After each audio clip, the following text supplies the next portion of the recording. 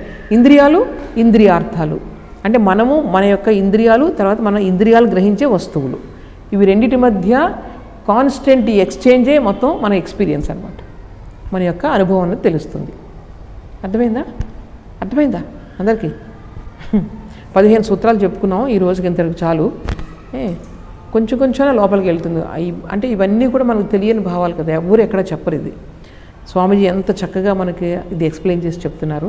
పతంజలి మహర్షి అవన్నీ కూడా, ఆ పుస్తకాలన్నీ కూడా ఎక్కడో లోపల ఉంటే మనకు తెలియదు అసలు. స్వామీజీ వచ్చి వ్యాఖ్యానం చెప్పారు కాబట్టి మనకు ఇప్పుడు అందరికీ అందుబాటులో ఉన్నాయనుకోండి. ఆ రోజుల్లో ఇవన్నీ కూడా కొత్త అనమాట అందరికీ కూడా. ఇదంతా ఎక్కడ చెప్పారు? స్వామీజీ అమెరికాలో చెప్పారు. వాళ్ళందరూ ఆశ్చర్యంగా వినేవాళ్ళు ఇదంతా కూడా. సో అందుకని ఈరోజు ఇక్కడికి మనం ఆప్ చేద్దాం. ఏమైనా ఉన్నాయా ప్రశ్నలు? ఎప్పుడు అవుతుందా ఊపిరి పీల్చుకుందాం అని చూస్తున్నారు అందరూ. అవునా లేదా? ఇంట్రెస్టింగ్గా ఉందా? సరే. ఓం అసతో మా సద్గమయ తమసో మా జ్యోతిర్గమయ మృత్యోర్మా అమృతంగమయ. ఓం శాంతి శాంతి శాంతి. హరి ఓం తత్సత్. శ్రీరామకృష్ణార్పణమస్తు.